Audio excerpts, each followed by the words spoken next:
चिंतन और कार्रवाई 26.1। वेबर और मार्क्स की वर्ग की अवधारणा की तुलना करें और अंतर बताएं। इग्नू के एक छात्र के रूप में मैं मैक्स वेबर और कार्ल मार्क्स की कक्षा की अवधारणाओं की तुलना और अंतर करने के कार्य को एक व्यापक विश्लेषण के साथ करूंगा जो उनके संबंधित सिद्धांतों की बारीकियों का पता लगाता है। वर्ग पर उनके दृष्टिकोण की गहरी समझ हासिल करने के लिए उन ऐतिहासिक और सामाजिक राजनीतिक संदर्भों में गहराई से जाना आवश्यक है जिन्होंने उनके विचारों को आकार दिया। तुलना शुरू करने से पहले आइए वेबर और मार्क्स के सिद्धांतों के मूल सिद्धांतों को संक्षेप में रेखांकित करें। 19वीं सदी के जर्मन दार्शनिक, अर्थशास्त्री और समाजशास्त्री कार्ल मार्क्स अपने ऐतिहासिक भौतिकवाद के सिद्धांत और पूंजीवाद के विश्लेषण के लिए प्रसिद्ध है। मार्क्स के लिए वर्ग को मुख्य रूप से किसी व्यक्ति के उत्पादन के साधनों के साथ संबंध द्वारा परिभाषित किया गया था। उन्होंने कहा कि समाज दो मुख्य वर्गों में विभाजित है: पूंजीपति, उत्पादन के साधनों के मालिक, और सर्वहारा, श्रमिक जो अपना श्रम बेचते हैं। मार्क्स ने भविष्यवाणी की थी कि पूंजीवाद के भीतर अंतर्निहित अंतर्विरोध सर्वहारा वर्ग द्वारा पूंजीपति वर्ग को क्रांतिकारी रूप से उखाड़ फेंकने का कारण बनेंगे। दूसरी ओर मार्क्स के समकालीन मैक्स वेबर ने सामाजिक स्तरीकरण के बारे में अधिक सूक्ष्म दृष्टिकोण प्रस्तुत किया। जबकि वेबर ने आर्थिक कारकों के महत्व को स्वीकार किया, उन्होंने सामाजिक प्रतिष्ठा और राजनीतिक शक्ति को शामिल करने के लिए वर्ग की अवधारणा का विस्तार किया। वेबर ने सामाजिक स्तरीकरण के 3 अलग-अलग घटकों की पहचान की: वर्ग, आर्थिक कारक, स्थिति, प्रतिष्ठा और सामाजिक सम्मान, और पार्टी, राजनीतिक शक्ति। मार्क्स के विपरीत वेबर का मानना नहीं था कि वर्ग विभाजन अनिवार्य रूप से सर्वहारा क्रांति का कारण बनेगा। इसके बजाय उन्होंने तर्क दिया कि विभिन्न कारक किसी व्यक्ति की सामाजिक प्रतिष्ठा में योगदान करते हैं। अब आइए वेबर और मार्क्स की वर्ग की अवधारणाओं की विस्तृत तुलना और विरोधाभास पर गौर करें। 1. वर्ग का आधार। मार्क्स के लिए वर्ग मूल रूप से उत्पादन के साधनों के साथ उसके संबंध से निर्धारित होता है। उत्पादक संसाधनों का स्वामित्व या गैरस्वामित्व प्राथमिक कारक है जो किसी की वर्ग स्थिति को परिभाषित करता है। वेबर, जबकि आर्थिक कारक महत्वपूर्ण है, वेबर ने तर्क दिया कि वर्ग केवल उत्पादन के साधनों के स्वामित्व से निर्धारित नहीं होता है। उन्होंने जीवन संभावनाओं की अवधारणा पेश की जिसमें आर्थिक हितों को शामिल किया गया है, लेकिन कौशल, शिक्षा और बाजार की मांग जैसे अन्य कारकों पर भी विचार किया गया है। 2. आर्थिक नियतिवाद। मार्क्स के सिद्धांत को अक्सर आर्थिक नियतिवाद की विशेषता दी जाती है, जो बताता है कि समाज की आर्थिक संरचना इसके सामाजिक और राजनीतिक संस्थानों को आकार देती है। उनका मानना था कि उत्पादन का तरीका किसी समाज के भीतर सामाजिक संबंधों और वर्ग संघर्षों को निर्धारित करने में केंद्रीय भूमिका निभाता है। वेबर ने आर्थिक नियतिवाद की आलोचना की और सामाजिक स्तरीकरण को आकार देने में कई कारकों की भूमिका पर जोर दिया। जबकि आर्थिक कारक महत्वपूर्ण हैं, वेबर ने तर्क दिया कि सांस्कृतिक मूल्य, राजनीतिक शक्ति और सामाजिक प्रतिष्ठा भी किसी व्यक्ति की वर्ग स्थिति निर्धारित करने में महत्वपूर्ण भूमिका निभाते हैं। 3. सामाजिक स्तरीकरण। मार्क्स की वर्ग व्यवस्था द्वयाधारी है, जिसमें पूंजीपति वर्ग और सर्वहारा वर्ग के बीच स्पष्ट अंतर है। उन्होंने भविष्यवाणी की कि वर्ग संघर्ष तेज होगा, जिससे पूंजीपति वर्ग को उखाड़ फेंका जाएगा और एक वर्गहीन समाज की स्थापना होगी। वेबर, सामाजिक स्तरीकरण के प्रति वेबर का दृष्टिकोण अधिक बहुआयामी है। वर्ग के अलावा उन्होंने स्थिति और पार्टी को अलग लेकिन परस्पर संबंधित घटकों के रूप में पेश किया। स्थिति का तात्पर्य किसी व्यक्ति की प्रतिष्ठा और सामाजिक सम्मान से है, जबकि पार्टी का संबंध राजनीतिक शक्ति से है। मार्क्स के विपरीत वेबर ने पूंजीवाद के अपरिहार्य पतन की कल्पना नहीं की थी। 4. गतिशीलता और जीवन की संभावनाएं। मार्क्स का सिद्धांत बताता है कि वर्ग गतिशीलता क्रांतिकारी तरीकों से संभव है, सर्वहारा वर्ग द्वारा पूंजीपति वर्ग को उखाड़ फेंकने के साथ साम्यवाद की स्थापना से वर्ग भेद समाप्त हो जाएगा। वेबर ने सामाजिक गतिशीलता के अस्तित्व को स्वीकार किया, लेकिन तर्क दिया कि यह शिक्षा, कौशल और व्यक्तिगत विकल्पों सहित विभिन्न कारकों से प्रभावित था। वर्ग प्रणाली के भीतर गतिशीलता संभव है और व्यक्ति व्यक्तिगत प्रयासों के माध्यम से अपने जीवन के अवसरों में सुधार कर सकते हैं। 5. राजनीति की भूमिका। मार्क्स के लिए राजनीति वर्ग हितों की अभिव्यक्ति है। मार्क्स के अनुसार राज्य शासक वर्ग की सेवा करता है और मौजूदा वर्ग संरचना को बनाए रखता है। वेबर की पार्टी की अवधारणा सामाजिक स्तरीकरण में एक विशिष्ट कारक के रूप में राजनीतिक शक्ति की भूमिका पर जोर देती है। उन्होंने माना कि राजनीतिक संबद्धताएं और शक्ति की गतिशीलता समाज में किसी व्यक्ति की स्थिति में योगदान करती है। 6. पूंजीवाद की आलोचना। मार्क्स की आलोचना पूंजीपति वर्ग द्वारा सर्वहारा वर्ग के शोषण में निहित है।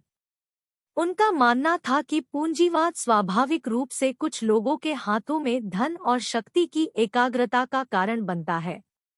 जबकि वेबर ने पूंजीवाद की खामियों को स्वीकार किया, उन्होंने इसे स्वाभाविक रूप से शोषणकारी नहीं माना। इसके बजाय उन्होंने आधुनिक पूंजीवादी समाजों को आकार देने में नौकरशाही और युक्तिकरण की भूमिका पर जोर दिया। 7. वर्ग संघर्ष का अंत। मार्क्स ने साम्यवाद की स्थापना के माध्यम से वर्ग संघर्ष के अंत की कल्पना की, जहां उत्पादन के साधनों का निजी स्वामित्व समाप्त हो जाएगा और वर्ग भेद समाप्त हो जाएंगे। वेबर ने वर्ग संघर्ष के अंत को पूर्व निर्धारित परिणाम के रूप में नहीं देखा। उनका मानना था कि वर्ग संघर्ष जारी रह सकता है, लेकिन वे विभिन्न रूपों में प्रकट हो सकते हैं और जरूरी नहीं कि मौजूदा व्यवस्था को क्रांतिकारी रूप से उखाड़ फेंके। निष्कर्ष में, जबकि मार्क्स और वेबर दोनों ने वर्ग की अवधारणा को संबोधित किया, उनके सिद्धांत महत्वपूर्ण तरीकों से भिन्न हैं। आर्थिक नियतिवाद और क्रांतिकारी परिवर्तन पर मार्क्स का ध्यान वेबर के बहुआयामी दृष्टिकोण के विपरीत है, जो आर्थिक, सामाजिक और राजनीतिक कारकों पर विचार करता है। इन अंतरों को समझने से सामाजिक स्तरीकरण की जटिल प्रकृति के बारे में हमारी समझ समृद्ध होती है। चिंतन और कार्रवाई 26.2। क्या वर्गों के बिना कोई समाज हो सकता है? चर्चा करना। शीर्षक: क्या वर्गों के बिना कोई समाज हो सकता है? एक चिंतनशील विश्लेषण। परिचय। इग्नू के एक छात्र के रूप में, जिसे रिफ्लेक्शन एंड एक्शन 26.2 का कार्य सौंपा गया था, उसके सामने आया प्रश्न गहरा और चुनौतीपूर्ण दोनों है: क्या कक्षाओं के बिना कोई समाज हो सकता है? इस जांच को पर्याप्त रूप से संबोधित करने के लिए सामाजिक वर्गों की अवधारणा को घेरने वाले ऐतिहासिक, समाजशास्त्रीय और दार्शनिक आयामों में गहराई से जाना जरूरी है। इस प्रतिबिंब का उद्देश्य सामाजिक स्तरीकरण की प्रकृति का पता लगाना, सैद्धांतिक दृष्टिकोण की जांच करना और वर्गहीन समाज की व्यवहार्यता पर विचार करना है। ऐतिहासिक परिप्रेक्ष्य। वर्गों के बिना समाज के विचार को समझने के लिए सामाजिक स्तरीकरण की ऐतिहासिक जड़ों का पता लगाना आवश्यक है। पूरे इतिहास में समाजों ने अलग अलग स्तर के पदानुक्रमित संगठन का प्रदर्शन किया है, जो अक्सर धन, शक्ति और विशेषाधिकार जैसे कारकों पर आधारित होता है। प्राचीन सभ्यताओं से लेकर आधुनिक राष्ट्र राज्यों तक वर्ग विभाजन एक सतत विशेषता रही है, जो समाज की संरचना को आकार देती है और व्यक्तिगत जीवन पथ को प्रभावित करती है। उदाहरण के लिए, सामंती समाजों में एक कठोर वर्ग व्यवस्था किसी व्यक्ति की सामाजिक प्रतिष्ठा निर्धारित करती थी, जिसमें किसान, कुलीन और पादरी अलग अलग पदों पर होते थे। औद्योगिक क्रांति ने एक महत्वपूर्ण बदलाव को चिह्नित किया, जिसने पूंजीवादी अर्थव्यवस्थाओं और वर्ग गतिशीलता के एक नए सेट को जन्म दिया। पूंजीपति वर्ग और सर्वहारा वर्ग विरोधी वर्गों के रूप में उभरे, जिन्होंने सामाजिक असमानताओं को तीव्र किया और बाद की सामाजिक राजनीतिक विचारधाराओं के लिए मंच तैयार किया। समाजशास्त्रीय परिप्रेक्ष्य। समाजशास्त्रीय सिद्धांत सामाजिक वर्गों की गतिशीलता में बहुमूल्य अंतर्दृष्टि प्रदान करते हैं। कार्ल मार्क्स, मैक्स वेबर और एमिल दुर्खीम के कार्य वर्ग संरचनाओं और उनके निहितार्थों को समझने के लिए मूलभूत रूपरेखा प्रदान करते हैं। मार्क्स का ऐतिहासिक भौतिकवाद का सिद्धांत मानता है कि समाज का विकास स्वाभाविक रूप से उत्पादक शक्तियों और वर्ग संघर्षों के विकास से जुड़ा हुआ है। मार्क्स के अनुसार पूंजीवाद स्वाभाविक रूप से पूंजीपति वर्ग, जो उत्पादन के साधनों को नियंत्रित करता है, और सर्वहारा वर्ग, जो अपना श्रम बेचते हैं, के बीच वर्ग संघर्ष उत्पन्न करता है। दूसरी ओर वेबर ने वर्ग के साथ साथ स्थिति और पार्टी की अवधारणा को पेश करके सामाजिक स्तरीकरण की समझ का विस्तार किया। जबकि वर्ग आर्थिक भेदों को संदर्भित करता है, स्थिति सामाजिक प्रतिष्ठा से संबंधित है और पार्टी में राजनीतिक शक्ति शामिल है। यह बहुआयामी दृष्टिकोण सामाजिक पदानुक्रम की जटिलता पर प्रकाश डालता है और वर्गहीन समाज की सरलीकृत धारणा को चुनौती देता है। समाजशास्त्र के संस्थापक व्यक्ति दुर्खीम ने सामाजिक व्यवस्था और सामंजस्य की भूमिका पर जोर देते हुए प्रकार्यवादी परिप्रेक्ष्य पर ध्यान केंद्रित किया। हालांकि कार्यात्मकता के भीतर भी सामाजिक भूमिकाओं और व्यवसायों का अस्तित्व भेदभाव के एक रूप को दर्शाता है, जिसे एक अव्यक्त वर्ग संरचना के रूप में व्याख्या किया जा सकता है। समसामयिक चुनौतियां। समकालीन युग में प्रौद्योगिकी में प्रगति, वैश्वीकरण और सामाजिक समानता के आह्वान के बावजूद वर्ग भेद कायम है। आर्थिक असमानता विश्व स्तर पर एक गंभीर मुद्दा है, जिसमें कुछ विशेषाधिकार प्राप्त लोगों के बीच धन का संकेंद्रण होता है। डिजिटल विभाजन, शैक्षिक अवसरों में असमानताएं और स्वास्थ्य देखभाल तक असमान पहुंच सामाजिक वर्गों को कायम रखने में योगदान करती है। न्याय और समानता की वकालत करने वाले सामाजिक आंदोलनों का उदय जड़ जमाए वर्ग संरचनाओं के खिलाफ चल रहे संघर्षों को दर्शाता है। वॉल स्ट्रीट पर कब्जा और आजीविका के लिए संघर्ष जैसे आंदोलन आर्थिक असमानताओं से उत्पन्न गहरी शिकायतों को रेखांकित करते हैं। हालांकि सवाल यह है कि क्या ये आंदोलन वास्तव में वर्गों के बिना समाज का निर्माण कर सकते हैं? वर्गहीन समाज की व्यवहार्यता। वर्गहीन समाज की अवधारणा विभिन्न विचारकों द्वारा समर्थित एक आदर्श रही है, जिसमें साम्यवाद की दृष्टि में मार्क्स भी शामिल है। हालांकि एक वर्गहीन समाज को प्राप्त करने के लिए मानव स्वभाव, संस्थागत संरचनाओं और ऐतिहासिक मिसालों में निहित विकट चुनौतियों का सामना करना पड़ता है। मानव स्वभाव और असमानता। वर्गहीन समाज की संभावना के खिलाफ एक तर्क मानवीय क्षमताओं, आकांक्षाओं और प्रेरणाओं में अंतर्निहित विविधता पर आधारित है। आलोचकों का तर्क है कि मानव स्वभाव ही पदानुक्रम के उद्भव में योगदान देता है, क्योंकि व्यक्तियों में प्रतिभा, महत्वाकांक्षा और कार्य नैतिकता के विभिन्न स्तर हो सकते हैं। ऐसे परिदृश्य में पूर्ण समानता का विचार अवास्तविक हो जाता है, क्योंकि लोग स्वाभाविक रूप से विभिन्न गतिविधियों और सफलता के स्तरों की ओर आकर्षित होते हैं। संस्थागत संरचनाएं। समाज उन संस्थानों के इर्दगिर्द संरचित होते हैं जिनमें स्वाभाविक रूप से पदानुक्रम और भेदभाव शामिल होता है। शैक्षिक प्रणालियां, आर्थिक ढांचे और राजनीतिक संगठन सभी सामाजिक वर्गों की स्थापना और स्थायित्व में योगदान करते हैं।